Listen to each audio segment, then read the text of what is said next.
Free અને free. અરે હા બેનો, ઇમિટેશન જ્વેલરીનું બધું જ કલેક્શન તમને મફતના ભાવમાં મળી જવાનું છે. અને આઈડી ને ફોલો કરી અને રીલને 10 લોકોને શેર કરીને આવશો ને તો 100 વાળી ઇયરિંગ્સ મફત મળી જવાની છે. અરે બેનો, એટલું જ નહીં, અહીં તમને ઇમિટેશન જ્વેલરીનું બધું જ કલેક્શન એકદમ રીઝનેબલ પ્રાઇસમાં મળી જવાનું છે. તમારા ઘરે આવતા નાના મોટા પ્રસંગો જેવા કે સગાઈ, લગ્ન, આ બધા જ પ્રસંગોમાં કંઈક સારું ઇમિટેશન જ્વેલરીનું કલેક્શન પહેરવા માંગો છો ને તો તમને અહીં બધું જ ડિઝાઇનર કલેક્શન મળી જવાનું છે.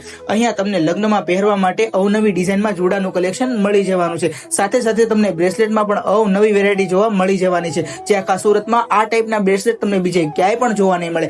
એટલું જ નહીં, અહીં તમને વોચ, બેંગલ, પાટલા, પોછા, કડા, મંગળસૂત્ર અને ઇયરિંગ્સનું એટલું જોરદાર કલેક્શન મળી જવાનું છે. તેમજ તમને નેકલેસમાં હેરિટેજમાં લોંગ નેકલેસ, હેરિટેજમાં શોર્ટ નેકલેસ, આવી બધી યુનિક અને ટ્રેન્ડિંગ ઇમિટેશનની વેરાયટી મળી જવાની છે. તેમજ તમને એડીમાં બ્રેસલેટ, એડીમાં નેકલેસ, એડીમાં કડા તેમજ તબીશ મટીરિયલમાં પણ બ્રેસલેટનું યુનિક કલેક્શન અહીં મળી જવાનું છે. તેમજ તમને ડેઈલી વેરમાં પહેરી શકો ને તેવું બધું જ નેકલેસનું કલેક્શન પણ તમને અહીં મળી જવાનું છે. તો બેનો, આવનારા વાર તહેવારો અથવા પ્રસંગોમાં તમે પણ ઇમિટેશન જ્વેલરીની ખરીદી કરવા માંગો છો ને તો એકવાર વિઝિટ કરી લેજો. એડ્રેસની વાત કરું ને તો મોટા વરાછા ડીમાર્ટથી 10 થી 20 મીટર તમારે એક્ઝેક્ટ સ્ટ્રેટ આવવાનું છે. એટલે તમને સિનેજા પ્લસ સ્ટુડિયો જોવા મળી જશે. ત્યાંથી તમારે રાઈટ ટર્ન લેવાનું છે. રાજ મંદિર ફાર્મ વાળા રોડ પર બુલ બિલ્ડિંગ તમને જોવા મળી જશે. ત્યાંથી થોડુંક જ આગળ આવશો એટલે તમને ભવાની હાઇટ્સ જોવા મળશે. એના એક્ઝેક્ટ સામેના રોડ પર શિવાંત એટાલાની એક્ઝેક્ટ સામે કૃષ્ણકુંજ વિલા. તો વિઝિટ કરી લેજો.